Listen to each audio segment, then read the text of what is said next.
everybody, good to see you. I'm back today with my apprentice Akenya, and we are talking about the full moon in Taurus and what that can bring. Let me turn the time over real quickly to Akenya so she can just give us an idea about who she is and we can become familiar with her, and we'll move on.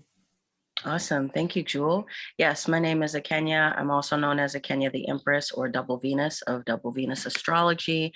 I've been apprenticing with Jewel for about a year. I've been a practicing professional astrologer for a couple of years, but I've done astrology my entire life. So that's my story. Turn it on back to you, Jewel. There's a lot of us that are longtime addicts, I think, in this kind of interest. So the upcoming full moon, which is upon us, if we look out our windows tonight, we'll be able to see it. So this particular full moon is a really interesting full moon because it is one that is starting a new series of eclipses, a 2-year series of eclipses in Taurus and Scorpio. And all eclipses bring about a 6-month period of where they leave an impression. They have a certain effect for about a 6-month period of time. So we'll have the next eclipse, which is the mirror to this particular eclipse, on May 16th of next year, which will occur at 25 degrees Scorpio. So it's an interesting period of time because we have the culmination of the monthly themes and we have the beginning of some more long-term themes. And this is also significant because this is the longest lunar eclipse in about 600 years. And it's going to last for about 3.5 hours and be visible to most of North America. For a good chunk of the continent, it will be really early in the morning, but for those who are more west, they'll actually get to see a good amount of it. And it's known as either the beaver moon or the first snow moon. It has a lot of other names as well. All of the full and new moon periods have a variety of names that we associate with them. But the first snow moon, I think, is a very good descriptor because of, well, what happens in November. This is where we really start to experience those first flurries and our real winter preparations. So full moons bring us to a crescendo, a peak in a monthly cycle. And we see how our actions and our internal processes, our actions and our feelings, the internal, the external, how those are actually aligning. Are they aligning? Are they in support of each other? What kind of adjustments, realizations might we come to that can help us make adjustments so we can have more of an integrity regarding the conscious and the unconscious within us. So we see the shadows. We see what is normally hidden more in darkness at these full moon periods. And this particular full moon is so interesting because we also have the culmination of the Mars-Uranus cycle, which actually was exact January 21st. Exactly. So inauguration day. Right, exactly. Yeah. Conjunct then. And exactly then, conjunct January 21st of 2021. So we see the peak of that. We see the answer to that, a crescendo to what was began at that time, which is the assertion of personal freedom, often spontaneous eruption of social unrest, assertion of personal will, and there's a reactionary energy to Mars-Uranus that it really comes to a peak when we have that opposition. So we can see acting without thinking or reacting without consideration. So there's a lot of karma that can actually be furthered during this kind of event.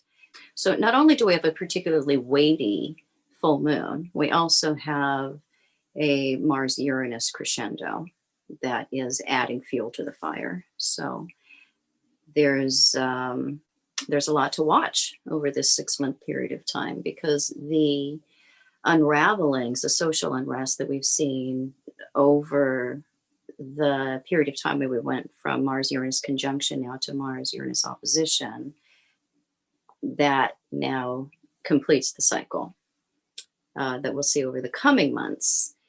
So it's really the response to what was began in January, what we're seeing now. It's interesting to note too that obviously we've had the ongoing Saturn Uranus square. So any heavy Uranian transit also has Saturn involved.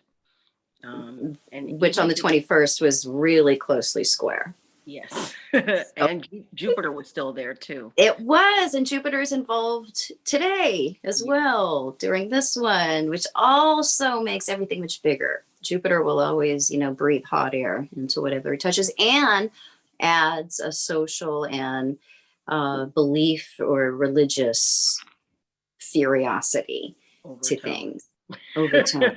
Yes. Yeah, Jupiter always makes everything more interesting. And it is square to the sun and the moon during this particular opposition between the two. So it is something that, shows that there is a lot of the belief systems that we cling to. And our institutions are involved because Jupiter is also in a very close to the degree semi-sextile to Pluto at this point. Mm. So when those first came together, that's really the erosion of the previous beliefs that we instill in our institutions, the change of law, challenge to law and order. We usually see recession. And then we had Saturn there at the same time, which added a whole another weight to things. But yeah, now we see that opening first aspect between Jupiter and Pluto that was really began when the two were in a conjunction. So that's also something where, we see some growing pains there related to our institution and laws, the systems of governance starting to bend and stretch in accordance to the changes in the types of social stories that we tell each other, which are greatly challenged right now in Aquarius. So this is occurring in the signs of Taurus and Scorpio, which is the values axes that we see in the solar system. So the possessions that we see in Taurus and the material values and the kind of securities, the way that we really secure our food, our home, our shelter, and the kind of debt and the kind of leverage that we can take on in order to increase that personal security. It's really a big theme. So personal assets are a huge factor when it comes to this kind of eclipse, because the fact that everything is getting more expensive, we're seeing an increase in what it takes to own things. Our debt to income ratios are changing. There's a lot to consider regarding both national debts, worldwide debts, personal debts, and this can be where all of that really comes to a head, where we reach over the next six months more of a breaking point when it comes to affordability. We all have heard the term, the straw that breaks the camel's back. So we can have increases that come to the point where we see a lack of growth in economic activity, recession, and we do have a worldwide debt crisis really coming to a head. So it is not out of the question that over the next couple of weeks, in the short term, we can see some real instability in the marketplaces. And then over the more short, long term, over the more 6 months, we can see an increase in instability in the marketplaces. So with Scorpio as well, we can really see some cracks in the managed markets. and cryptocurrencies as well, because we're talking about Scorpio and things that are hidden, things that are occulted, hidden from view. So there's a threat to personal wealth and the increase in personal debt in order to maintain just the bottom line for a lot of people. So food prices affected further, national and personal and debt increases. To piggyback off of that, thinking about the fact that with this eclipse, Taurus is what's actually on the north node. So this is what we're feeling more compelled to move toward or to have more accumulation of. Whereas obviously Scorpio's on the south node, and that's kind of where we're feeling our deficit. So even thinking about how people personally may be responding to the kind of crises we're starting to see emerge on a larger scale, there could be more impetus to want to accumulate, to try to get personal assets in order. A more shadow behavior of this could be more hoarding. The kind of behavior we saw at the beginning of the pandemic, people were just constantly hoarding resources, coming from or stemming from that Scorpio sense of lack or deficit or debt that's happening on that opposing axis. So I think what you're saying in terms of being mindful about how our own spending habits, how our own values and our own relationship to how we're contributing and consuming in society is going to feed into the kind of deficits and crises we're starting to see really emerge is really important to be mindful of.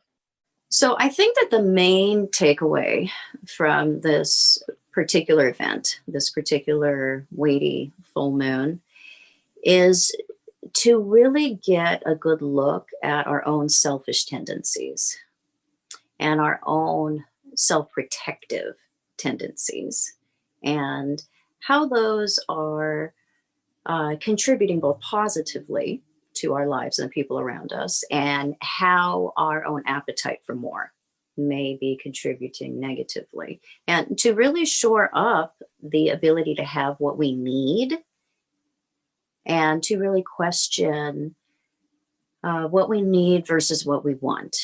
Because we are having a chance to see what the repercussions are for taking on too much, for servicing too much, the kinds of stress or stressful societal or personal conditions that can come when we really haven't looked at our own role in ownership and in what it is to possess, in our ideas about personal possession. So really there's a wave of examination about personal values. What is it that we're willing to spend our money on? What is it that we need to spend our money on? And really looking at what are those needs versus wants.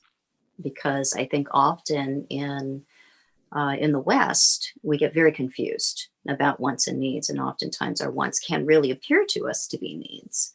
But when we really look at what are the essentials, and do we have those essentials covered, and have we done a good job about bringing our attention to that, that can bring a sense of security.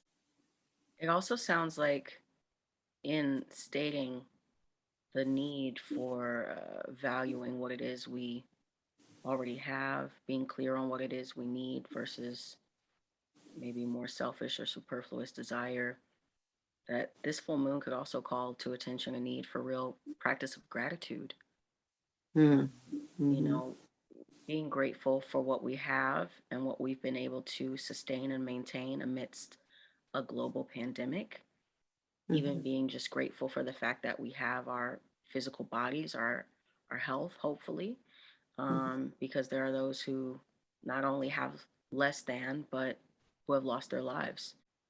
And also at this time of American Thanksgiving, it's an interesting opposition to have, because it is in that sign of abundance and fruitfulness and having enough. And Also, we have the axis of Scorpio, where we are examining, particularly with Jupiter and that semi-sextile to Pluto right now, where we're looking at some of our national and cultural mythologies, really examining what it is that we celebrate and our understanding in our current national mythologies surrounding the particular celebration of Thanksgiving, and perhaps broadening our ideas about what that means to us, and just coming to a more truthful understanding about the origins, because that is a lot of the themes that happened in Capricorn. And we had Jupiter and Pluto and Saturn conjunct, really the rebuilding of our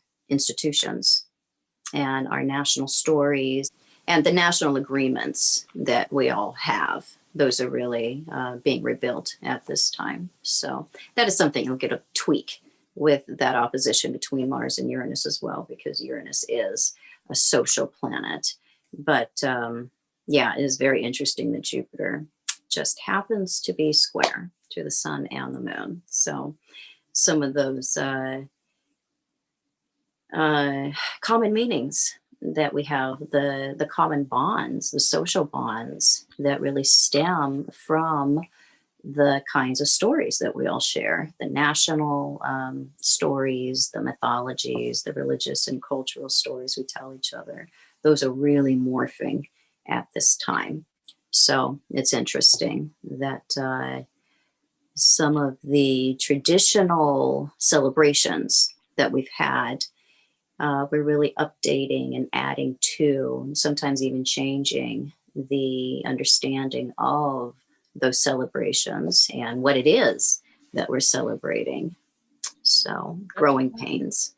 That's poignant too, because technically the nodal axis still is Sagittarius at the south node, Gemini at the north node.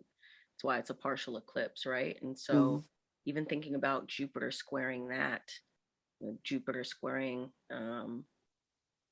that nodal axis when it's the lord of the current south node. So we've been seeing that theme around what our beliefs are, those disintegrating in some ways as a larger society, especially as a nation, dissolving in ways that they probably should have a long time ago.